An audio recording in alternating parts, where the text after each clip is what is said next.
안녕하세요. 결혼한 지 8년 차 되는 주부입니다.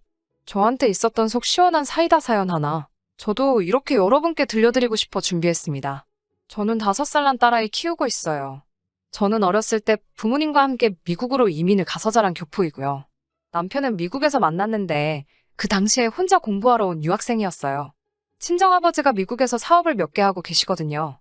사업장을 5개 정도 가지고 있었고 미국에서는 그렇게 큰 부자는 아니지만 전부 월 매출이 매장마다 최소 2억씩은 나오는 가게이고 임대료에 이것저것 다 제외하더라도 달에 매장마다 최소 1,000만 원씩은 벌고 계세요. 아버지가 처음부터 그렇게 성공하신 건 아니었어요. 맨몸뚱이로 미국에 가셔서 먼저 자리 잡으신 친척분의 집 단칸방에서 시작을 하셨고 월세방을 전전하시며 끝끝내 이뤄내신 성공이었습니다.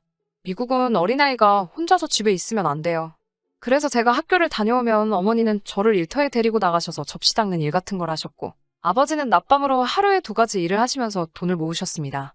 처음 집을 살 수 있을 정도로 돈을 모으셨을 때 주변의 반대에도 불구하고 아버지는 집을 선택하는 대신에 본인의 작은 사업을 시작하셨어요. 사업이 어느 정도 자리 잡은 뒤에도 우리 집을 갖는 건 가장 나중의 일이었고 아버지는 그 대신에 가게 수를 늘려가셨죠. 그렇게 참아가시면서 제가 대학교에 들어가던 해에 드디어 집을 장만하게 되셨습니다. 어머니도 아버지도 비좁아 터진 월세방에 한이 맺히신 게 있어서 방 5개에 지하실이 딸린 3층짜리 커다란 집을 갖게 되었습니다. 제가 외동이라 셋이서 살기에는 너무 큰 집이었지만 그 당시에 그런 건 신경도 쓰지 않았고 마냥 좋기만 했어요. 다시 남편 이야기로 돌아와서 시가가 넉넉한 형편이 아니었고 남편도 집안의 반대를 무릅쓰고 혈혈단신으로 공부하러 미국으로 건너온 상황이었습니다.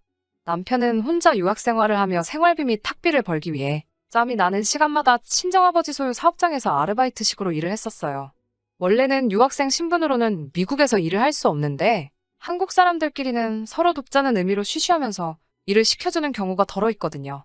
남편이 일도 곧잘 하는 데다가 성실한 편이었기 때문에 그 모습을 좋게 본 아버지는 남편 사정을 생각해서 이것저것 챙겨주셨어요.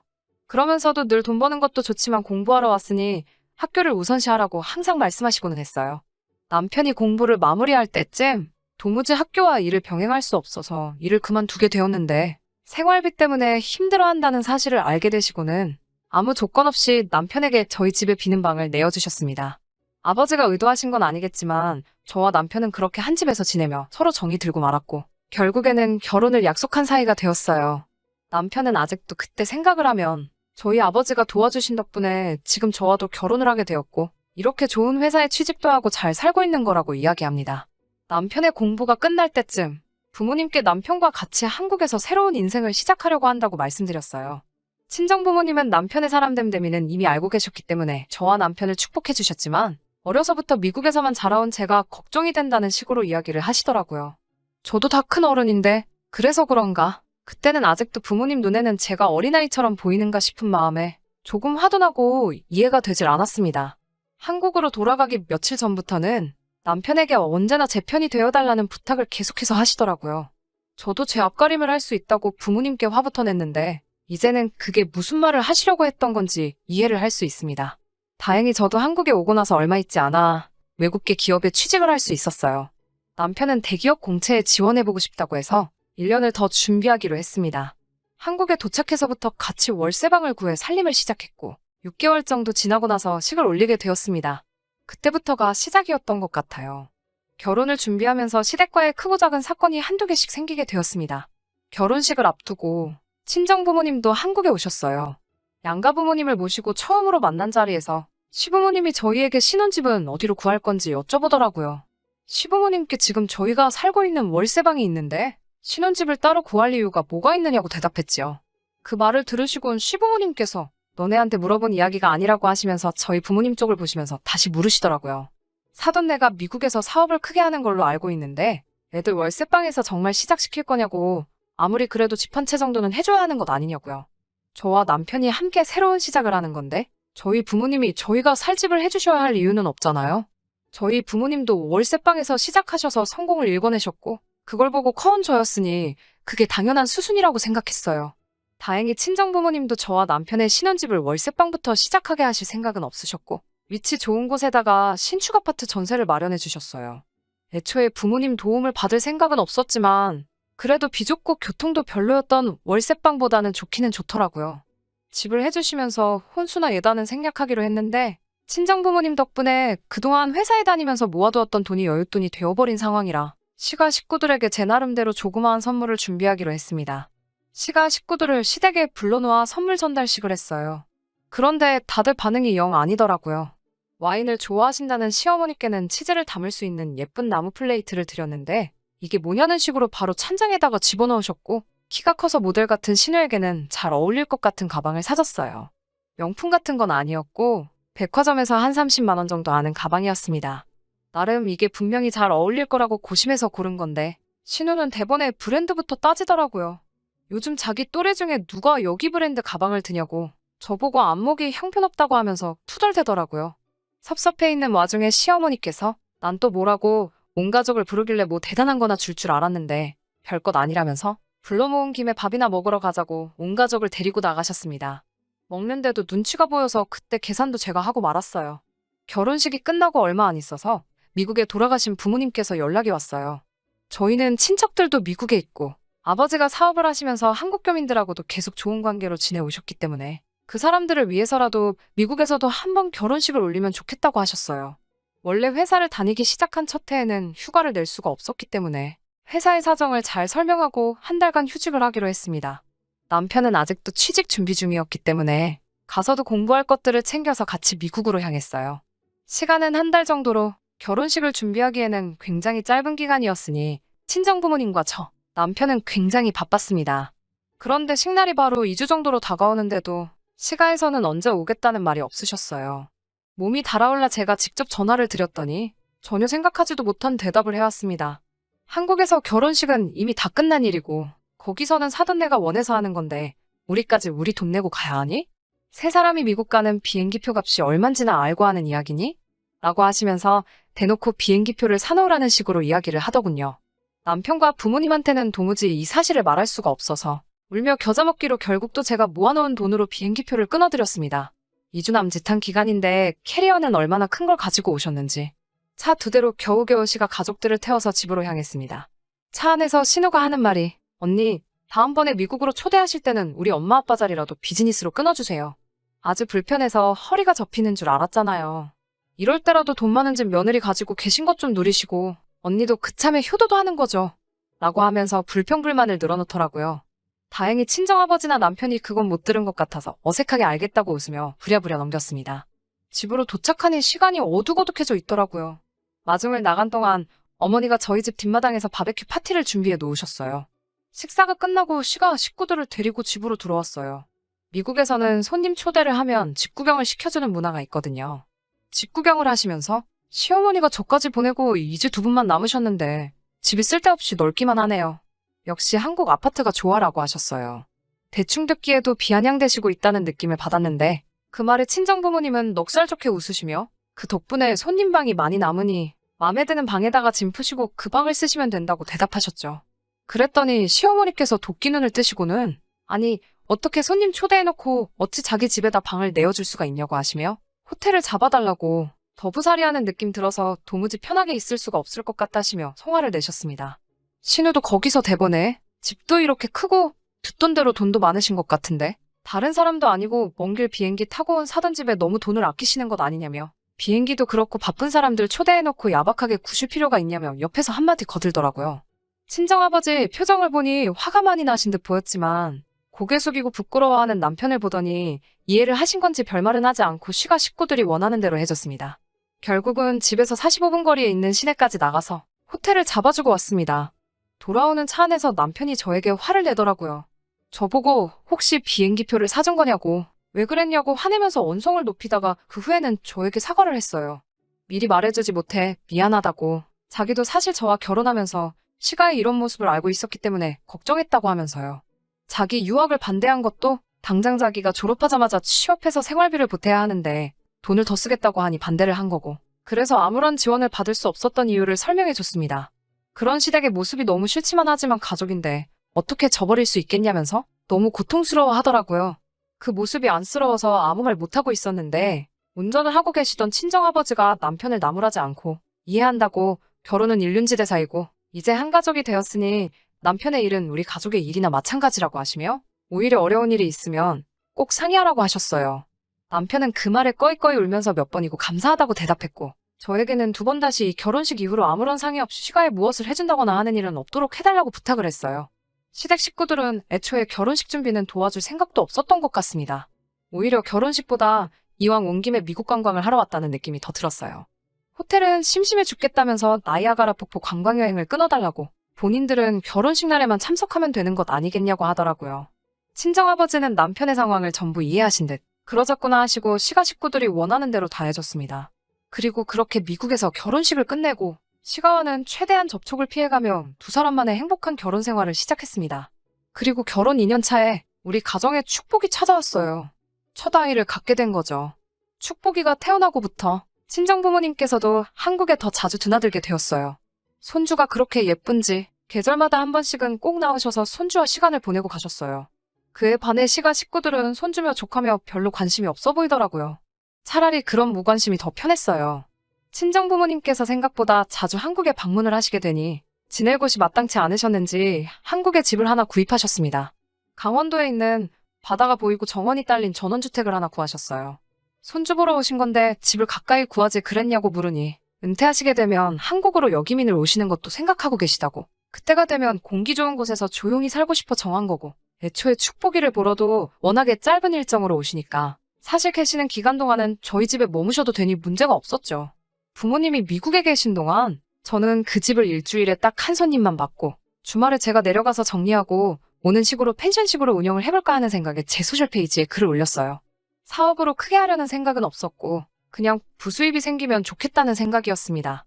그런데 그 글을 본 신우가 결혼 전에 친구들하고 추억여행을 한번 가보고 싶다고 자기가 그 집을 하루만 쓰면 안 되겠냐고 물어오더군요. 물론 무료로 말이죠. 평소에는 연락 한 번 없다가 또 그렇게 자기 이숙 챙길 거리가 생기니 얄밉더라고요. 말도 더 길게 하고 싶은 생각도 없고 거절해봐야 또 돈 많은 집 어쩌고 하면서 궁시렁댈 것이 뻔해서 그렇게 하라고 하고 열쇠를 숨겨놓은 곳을 알려줬어요.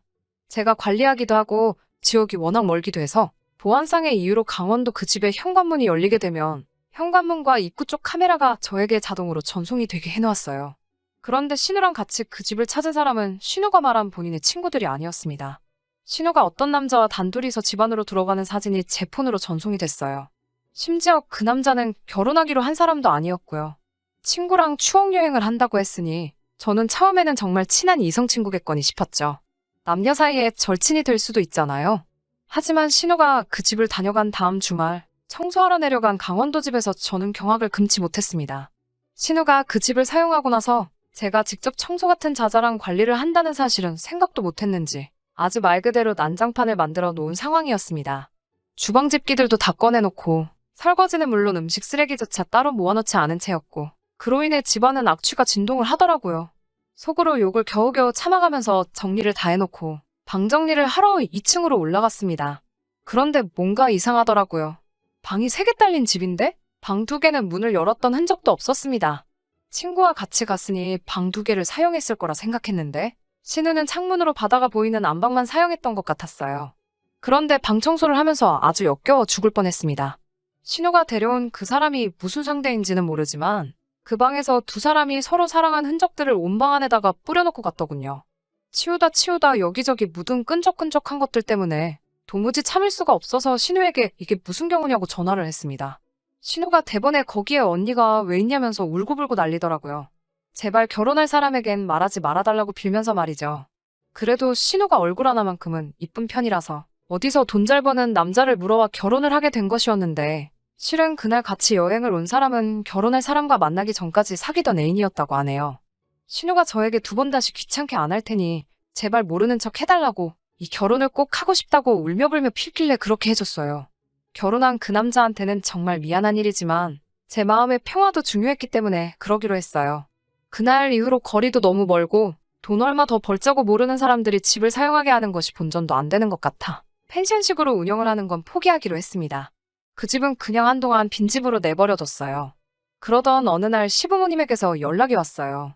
요즘 시국이 이렇다 보니 본인들 안전할 생각에 서울을 떠나서 살아보고 싶다고 하시면서 그 집을 내어달라고 하시더라고요. 집이 사람 손이 타야지 관리가 된다면서 자기들이 살면서 관리까지 해줄 테니 관리비 명목으로 돈도 조금씩 내놓으라는 식으로 말하셨습니다. 친정부모님이 오셔도 거의 저희 집에서 같이 머무시는 것도 다 안다며 너는 뭐가 그렇게 불만이라 시부모인 자기들한테 빈집 내어주는 게 그렇게 아까운 게냐며 치사하다고 따지시더라고요. 막무가내로 본인들이 거기서 살겠다고 하시는 말에 끝까지 안 된다고 대답했습니다. 미국에도 그렇게 큰 집이 있으면서 저희 부모님 보고 아주 사치스럽고 허영심이 보통이 아니라며 욕심이 아주 많다며 비아냥대셨어요. 그 집은 결국 사람 손이 안 타서 폐가가 될 거라며 안 좋은 말들을 퍼부으시더라고요. 그냥 또 한바탕 저만 욕먹고 끝나는 일인가 싶었는데 어느 날 제 핸드폰으로 강원도 집에 문을 따고 들어가고 있는 시부모님의 사진이 전송이 되더라고요. 어이가 없었습니다. 상황을 보아하니 이제 더 이상 저를 귀찮게 안 하기로 약속했던 신우가 그래도 거기서 하루 지내봤다고 제가 그 집 열쇠를 어디다 숨겨놓는지 뭐 그런 것들을 다 말해버린 것 같았습니다. 제 핸드폰으로 사진이 전송되도록 보안 시스템이 되어 있다는 건 아직도 상상을 못했는지 제 허락도 없이 몰래 강원도 집에다가 아예 살림을 차리시더군요. 현관문을 열었다 잠궜다 들락거리실 때마다 제 핸드폰으로 계속 그 모습을 봐야 하니 나중에는 화가 너무 나서 못 참겠더라고요. 남편에게 이 사실을 말하자 남편이 대번에 제 편을 들어줬습니다. 자기가 이렇게 세상에 나올 수 있었던 건 시부모님의 은혜가 크긴 하지만 지금 이렇게 좋은 삶을 누리며 살고 있는 건 장인 장모님 도움이 크다고. 아무리 자기 부모지만 반복되는 아나무인 같은 상황에 자기는 앞으로도 연을 끊고 살 수 있으니 이 상황은 제 마음 내키는 대로 하라고요. 제가 어떤 결정을 내리던지 남편은 제 뜻을 따르겠다고 하고 시부모님을 포기했어요. 저는 당장 경찰을 대동해서 그 집을 찾아갔습니다. 시부모님들을 무단 침입죄로 전부 다 끌어냈어요. 제가 찾아올 거라곤 당연히 생각도 못했을 거고 더더욱이 경찰을 불러서 시부모님인 자신들을 내쫓을 거라곤 더더욱 생각도 못했을 겁니다. 엄청 당황해서는 처음에는 네가 어찌 아들 같은 시부모를 어쩌고 하면서 성질을 내셨는데 제가 아랑곳않고 강경하게 나가는 모습을 보더니 여기서 쫓아내면 우리 어디 가서 살라고 하는 거냐면서 제 무릎을 붙잡고 빌듯이 말하시더라고요. 서울의 미국 집보다 더 좋다고 하시던 살기 좋은 아파트 가지고 계시잖아요? 그 집으로 돌아가면 되는 것 아닌가요? 하고 물었더니 엄청난 사실을 이야기해 주시더라고요. 알고 봤더니 아는 사람한테 들은 주식 정보를 가지고 큰돈 벌어보겠다는 생각에 집을 전세로 돌려서 전세금 받은 돈으로 주식을 전부 매수해버렸다고 하네요. 애초에 그 이후에 시부모님은 빈집으로 남아있는 친정부모님의 강원도 집에서 살 생각을 염두에 두고 내린 결정이었던 거였죠. 그런데 며칠 만에 그 주식은 휴지 쪼가리가 돼서 시부모님은 쫄딱 망해버린 상태였고 전세금을 돌려줄 돈도 없으니 당장 오갈 곳이 없어진 상황이었던 겁니다. 남편을 그 자리에 데려가지 않은 건 잘한 결정 같았어요. 남편이 있었다면 마음이 약해졌을 수도 있는데 저 알아서 하라는 남편의 말도 있었으니 더 매몰차게 행동할 수 있었습니다. 시모에게 그건 제가 알 바 없고 제 허락 없이 여기 계시면 무단 주거 침입이고 여기서 지금 짐 안 빼고 계시는 건 퇴거불응이니 법대로 하면 징역까지 살 수 있다고 으름장을 놓았어요. 여기서 사는 건 절대 허락 안 해줄 생각이니 신혼애로 가시는 게 어떻겠냐고 말했죠. 결국 시부모님들은 짐을 빼서 결혼한 신혼애로 향하셨고요. 그날 신우는 대번에 어떻게 사람이 그럴 수가 있냐고 하면서 저보고 마음 고쳐먹고 상황이 이런 상태이니 가족이 돕는 게 당연하다고 시부모님께 그 집을 양보하라는 식으로 저를 훈계를 하더라고요. 여기서 끝낼까 했는데 더 이상 봐줄 수 없었습니다. 신우에게는 저보다 더 가까운 가족이시니 응당 신우가 모시는 게 맞지 않냐고 한마디 했어요. 옆에 있던 남편도 이제 자기의 손을 떠난 일이고 무조건 제 결정에 따르고 이 상황을 후회하지 않을 거라고 저에게 용기를 북돋아 주더라고요. 남편의 말이 끝나자마자 저는 신우의 남편에게 연락을 했어요. 신우가 결혼 직전에 몰래 만나던 애인과 그 집으로 미롤여행을 다녀왔다는 사실과 함께 그때 찍힌 사진을 보내줬습니다. 보수적인 데다가 그 집에서 갑의 입장에 있던 신우의 남편은 당연히 이 사실에 엄청나게 붕괴를 했고 신우의 집으로 피신 갔던 시부모의 신우까지 함께 묶어서 밖으로 내쫓아버렸어요. 처음에는 어떻게 가족에게 이럴 수 있냐며 온갖 욕을 하며 붕괴하던 시가족들은 셋이서 친척집이나 숙박업소들을 전전하다가 결국 저희에게 미안하다고 이제 그만 자기들을 용서해달라며 제발 자기들 좀 살려달라고 빌더라고요. 밖에서 얼려 죽일 수는 없으니 지금은 강원도 집을 쓸 수 있게 허락해준 상태입니다. 다만 그 기간은 이번 겨울이 지날 때까지예요. 물론 잔인하게 밖으로 시가족들을 내몰 생각은 없지만 단 한 번만 더 친정부모님을 모독하거나 어떻게 빈대붙으려고 한다면 다음 기회는 없다고 확실하게 못을 박아두었어요. 남편은 어차피 이렇게 연을 끊기로 한 거 뭐하러 한 번 더 기회를 줄 필요까지 있냐는 식으로 어느 면으로는 저보다 더 독하게 마음을 먹은 것 같아 보이지만 아무리 싫어도 남편의 가족들이잖아요. 정말 한 가족으로 저희를 진정으로 위해주는 모습을 보인다면 친정아버지께 말해서 전세금을 갚아주고 시부모의 집도 찾아주려고 합니다. 시가도 못된 심보 고쳐먹고 앞으로 양 가족의 별탈 없이 행복한 일만 가득했으면 좋겠어요. 그럼 제 사연은 이만 여기서 마치도록 하겠습니다.